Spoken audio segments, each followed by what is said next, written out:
I'm trying to get rid of that hustle culture, the like, oh, I got to grind 24/7. Like my goal is yours to work 5 hours a day. This podcast is one of those 5 hours. Welcome to the Fractional Edge, the turbocharged podcast that's your one-way ticket to unlocking the full potential of your workforce planning. I'm your host, Carol Frazier, a workforce planning whiz, fractional chief human resources officer, and a CEO who's been around the block and probably tripped over a few HR manuals along the way. With over 4 successful ventures under my belt, I've mastered the art of navigating the challenges faced by small and medium-sized businesses like yours. Get ready to dive deep into the exhilarating world of fractional executive staffing strategies, where every twist and turn is designed to turbocharge your business success and leave you ready to supercharge your company. From hilarious success stories to side-splitting strategies, we've got the inside scoop to optimize your business and keep you grinning from ear to ear. Let's rev up those engines and dive headfirst into the fast lane of business brilliance. Well, welcome listeners to season 2 of the Fractional Edge podcast. We're really excited to be here for our second season. This season, we will have a couple of co-hosts as my regular co-host, Jason Hewitt, fractional CMO, is running around the world doing great things. So today I do have my co-host, Laurie Barlev. She is a fractional chief customer success officer. Hopefully I got that one right for you, Laurie. And today we do have our very first guest of season 2, Mike Malloy. So Mike, tell us a little bit about yourself. Hey, Carol, thank you so much for having me. I am super pumped to be here on the podcast today. I am coming to you from Lewis, Delaware, in about a half a mile from the beach. A little bit of my background. Today, I am the founder and CEO of Malloy Industries, and we're a fractional executive matchmaking firm. So we help growth stage companies get matched with the different fractional executives that they need, specifically focused on B2B SaaS CEOs, helping them work with fractional sales executives. So when they want to scale their sales engine and stop using their own time as the fuel, that's often where we come in. And we built the business up over the past 3 years, helping with fractional executives in every part of the business. A little bit of my origin story, it was a dark and stormy night in September of 1986 in Annapolis, Maryland. But we'll fast forward a little bit. I went to Boston College, was a math computer science guy, worked at Deloitte right out of undergrad, and did a lot of field bank closings circa 2008. And Deloitte was kind enough to pay for me to go to Georgetown. So I got my master's in computer science and then followed the very typical career path from computer scientist to traveling sunglasses salesman. And a buddy of mine started a social enterprise sunglasses company similar to Tom's Shoes with a buy one, give one model. And so ran that business for about 6 years. And ultimately, I learned that there's for-profits, there's non-profits, and then there's no profits. And I went bankrupt at age 30 and learned a lot of humbling lessons on the way down and worked my way back up. Spent 5 years running a nonprofit house and incubator, working with early stage social entrepreneurs, supporting them.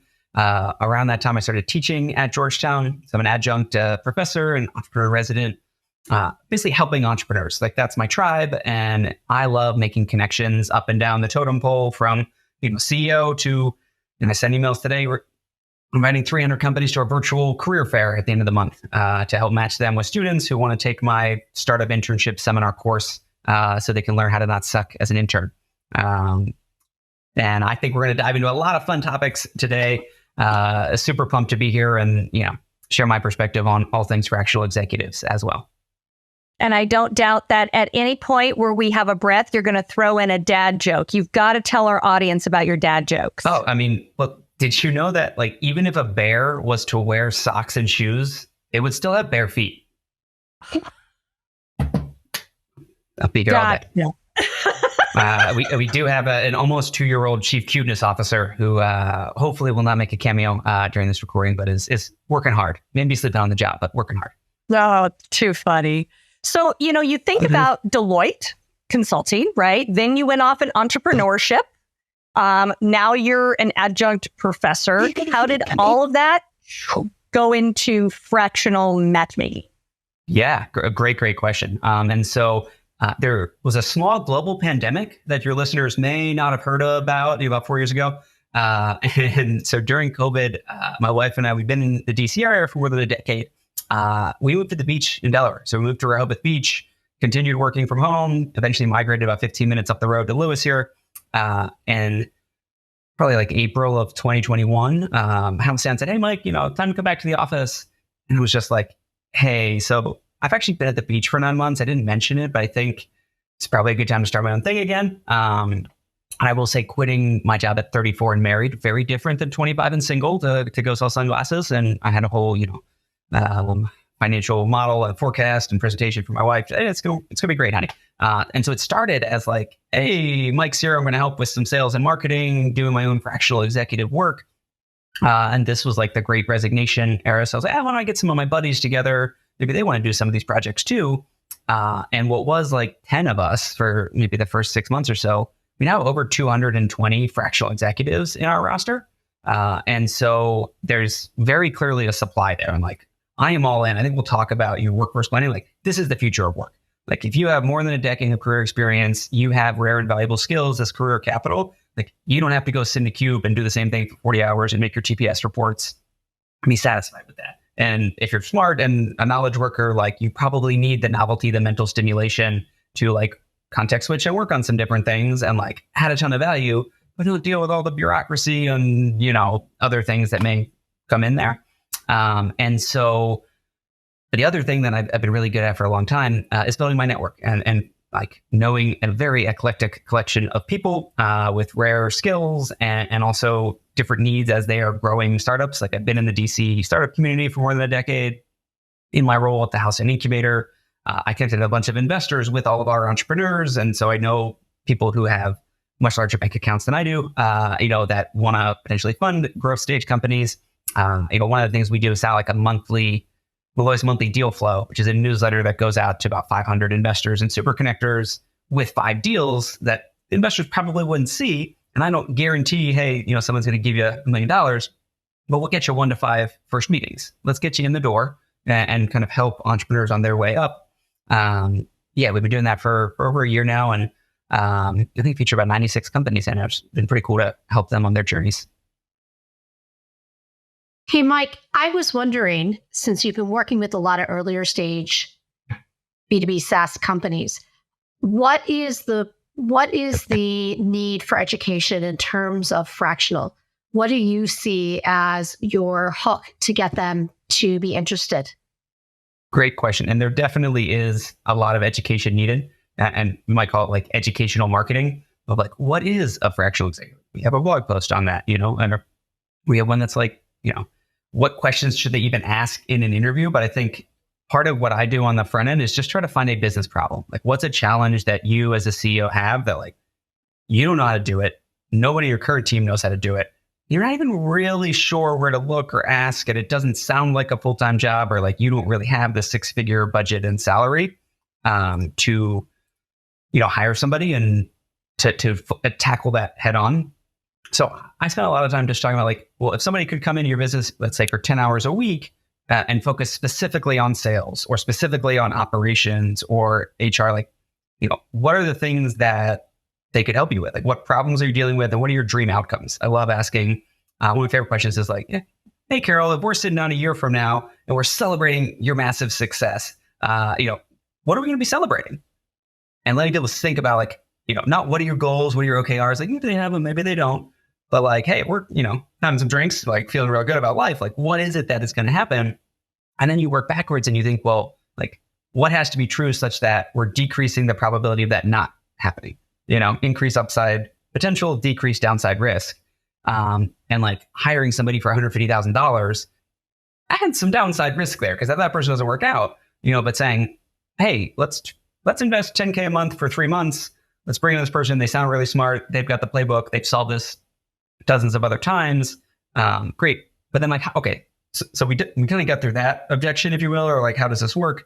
Then it's a matter of like, well, how do we communicate? And like, what is that communication protocol? The frequency of how often are you checking in? Like, are they using your Slack or not? Like, what's a realistic and reasonable response time? What type of reporting?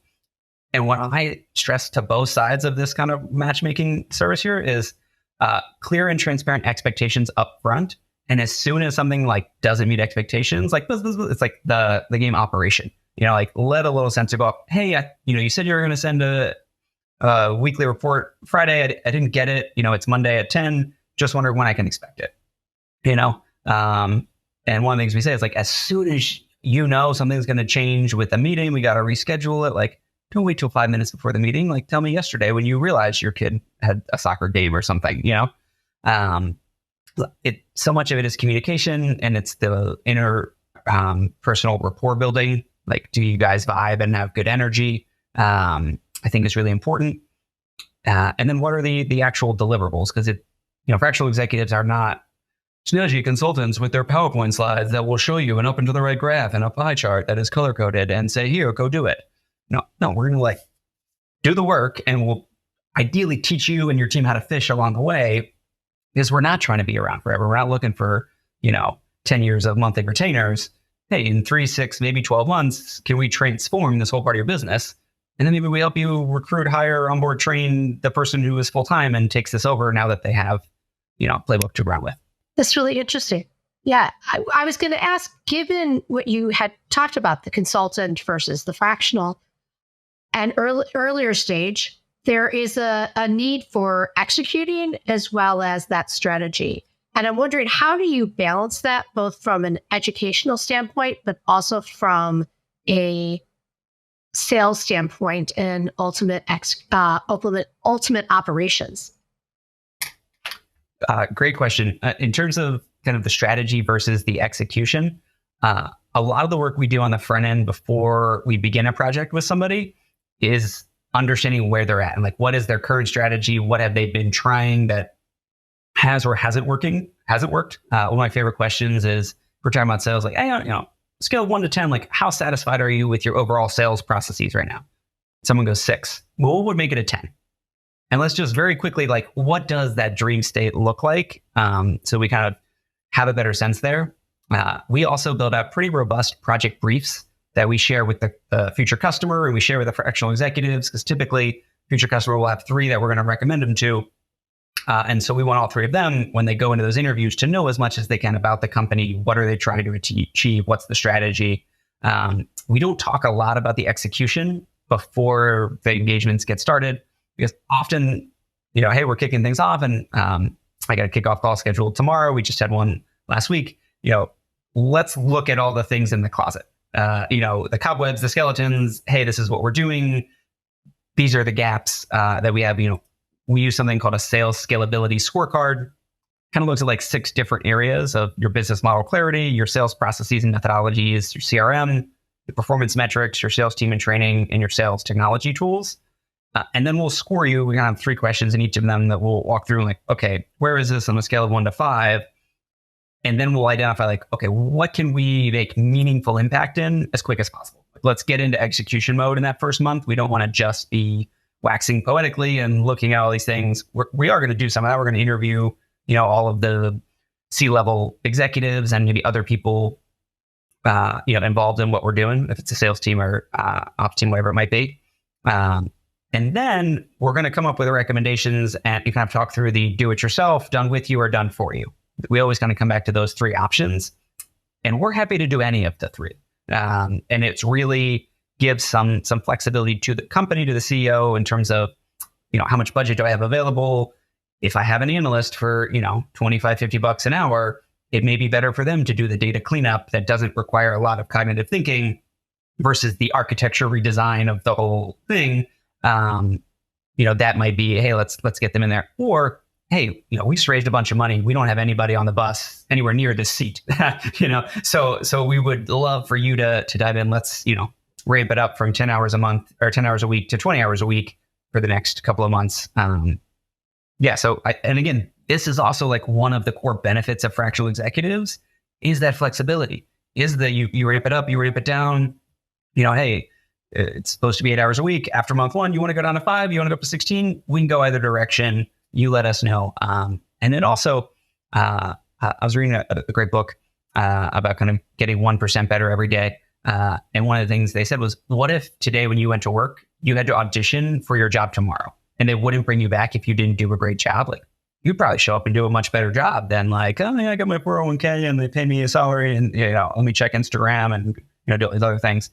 I just thought that was a really good mindset. Like, oh, I got to crush it every day. Like you don't, Cal Ripken Jr., no days off. So yeah, that was what I said at a past conference. It's like you're going in every day and re-interviewing to keep your contract. Yeah. Because you've got to continue to show that value and that impact every single day, whether it's operationally, whether it's strategically. And I think that, again, that is the benefit of a fractional is that's not only are they invested in your business, they're invested in being the best in their practice. And so you have somebody who every day they're looking out, into the ether and finding out what the trends are, finding out what the best new things are, figuring out which of those things are going to fit your business and which of those tools they can put into their toolbox to support that particular company and that client. And I don't think that when you're an employee, one, you don't ever have time to do that because you're just a darn hamster on a wheel, Yeah. So one of the things that I've just kind of been hearing, and I just want to make sure I understand this, because you're the matchmaker, it sounds like you're really ingrained in making sure that match stays healthy. Are you really like part of that? Once you even put the two together, it's like you're making sure that they're still in a happy relationship. Absolutely. And I am very blessed to say that we have a growing team here at Malloy Industries. It's not just our chief cuteness officer, although he does score points on both sides of the matchmaking for sure. I'm very grateful for our operations manager, Tina, who helps make sure, once they've matched, we're checking in every month with the fractional executive, with the client. Hey, how are things going? What should we do more of, less of, start doing, stop doing? And then quarterly, we'll do a kind of quarterly business review with the client and, hey, let's sit down for 45 minutes and think through, I got the notes right here. Let me see. In the past 90 days, like, what are you proud of? And what do you regret? Presently, like, what are you confident in? What do you lack? And are you doing this both for the fractional and for the company? You asked the same? For the company. This is more like for the company, because on the monthly basis, it may just be an email check-in, to be honest. Like if things are going well and everything's going great, but I want to make sure that I'm getting some FaceTime too on a quarterly basis. And ask too, like, hey, if we're celebrating your success 90 days from now in another quarter, like, what are you excited about that's coming through the pipe? And what are you worried about? So that we can ultimately kind of get to a point where it's like, what would have to happen in the next 90 days for you to feel more pride, confidence, and excitement in your business? And a lot of the work I do with CEOs, because I also do some one-on-one CEO coaching, is like helping them buy back their time and realize like there are things that are not in their strength zone, not in their zone of genius, do not fascinate and motivate them. In fact, they irritate and annoy them. And like, let's decrease that stuff. Let's find the right who, Big Dan Sullivan guy, who, not how. So like, if you have enough of the right who's who can do the things, you realize like, hey, I can really step back and like, what am I amazing at? What do I love doing? Like, the CEO should be, overseeing things. It shouldn't be like, oh, I just have a job and I actually make less money and I work longer hours, but I'm an entrepreneur.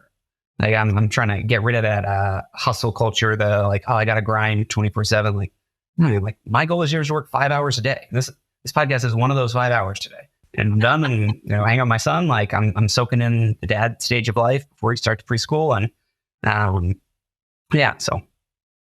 That's awesome. I wanted to find out one of the things that the Fractional Edge podcast really is trying to bring to our listeners. These are, whether they're a seasoned CEO or a brand new entrepreneur, sometimes the component around workforce planning is a completely lost idea.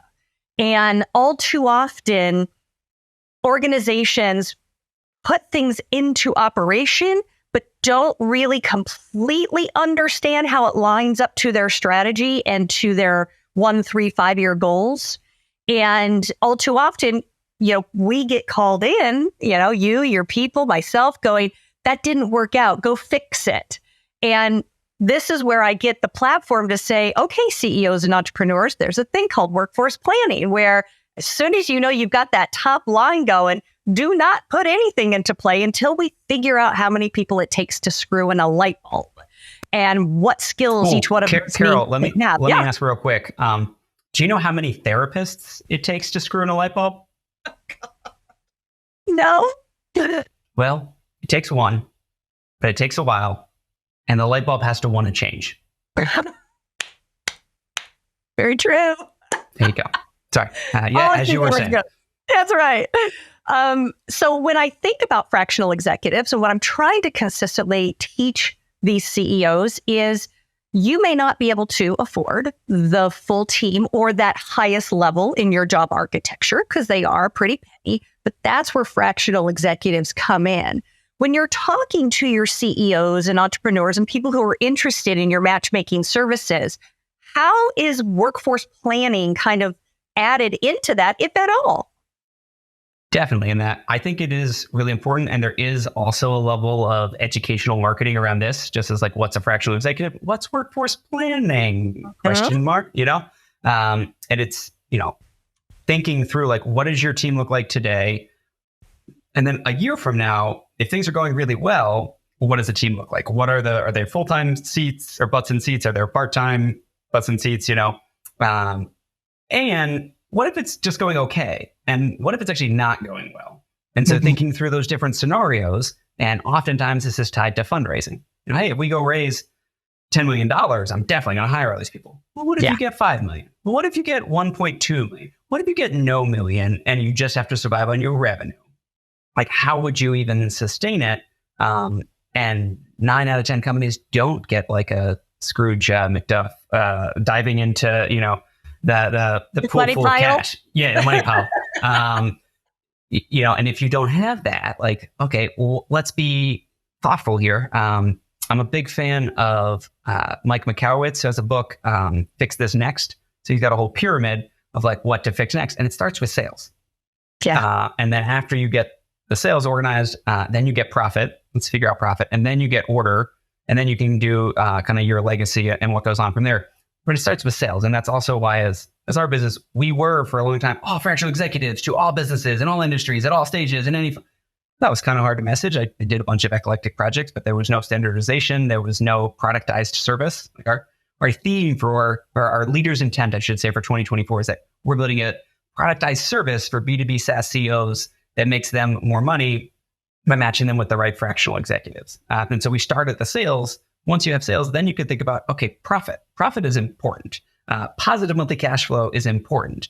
And when you have positive monthly cash flow, you are then accumulating assets that can be invested into more who's that you can plan on the workforce. Like if you're not making money from sales, you're not profiting anything, and you're not fundraising anything, there's no workforce to plan, my dear. So once you figure that out, then it becomes how much can the people on the bus carry sustainably? Not for like a few weeks or a month. Like most people can do a busy season and like they're going to get through it. They're going to get burned out. And like I've worked with a lot of companies that have 10 to 20 employees. And if one of them wanted to take 2 weeks off, the business would fall apart because there's no cross training, there's no documenting SOPs. And that is something that like I want to help people with. Like your team will love you. They will work longer, harder, stronger. If like any professional athlete, like it's stress, rest, recover. Like you need this rest and recovery loop. I talk a lot about this energy matrix of like, positive and negative energy and high intensity, low intensity. Positive energy, high intensity is like the productivity zone. Everybody wants to be there. You want to live in this amazingly super happy place where you are in flow and you get with stuff done. But you're often sad, depressed, burnt out, overwhelmed, all these things. There's no way to go from there to there without stopping in the recovery zone. You need sleep. You need eating healthy. You need exercise. Maybe you need meditation. Maybe you need to call a friend or a family member. Or like, I live right by the water. Just seeing the water for like 60 seconds. It just washes away the stress. None of that stuff matters. Like everything's fine. And so I think that's important as your workforce planning. You don't want to burn out your team. You don't want to get burned out. You don't want to be up in the middle of the night, but you also need some redundancies, some multiple people who know how to do anything. Like to sell anything, you need a product or service, you need a marketing message or a sales letter, and you need a delivery mechanism. It's really those 3 areas. And so who do you have working in all 3? Can some of them get trained in another one as well? So if Carol takes a week off, things sustain. Hypothetically, they could even grow, while people are recharging. There was so much that we couldn't fit it all into one episode, so be sure to tune in for part 2 of this amazing conversation. Thank you for joining us for today's episode of the Fractional Edge podcast. We hope you had as much fun as we did in unraveling the mysteries of workforce planning and fractional executives. If you're feeling pumped to unleash your competitive edge, don't forget to hit that like button, share with your fellow trailblazers, and subscribe to ensure you never miss out on our electrifying episodes. If you want to dive deeper into the wisdom shared on today's podcast, head over to our website, thefractionaledge.com, where we can help you connect with guests, explore exciting collaboration opportunities, and subscribe to our newsletter. Until next time, keep your business soaring, take care, stay inspired, and we'll see you on our next podcast.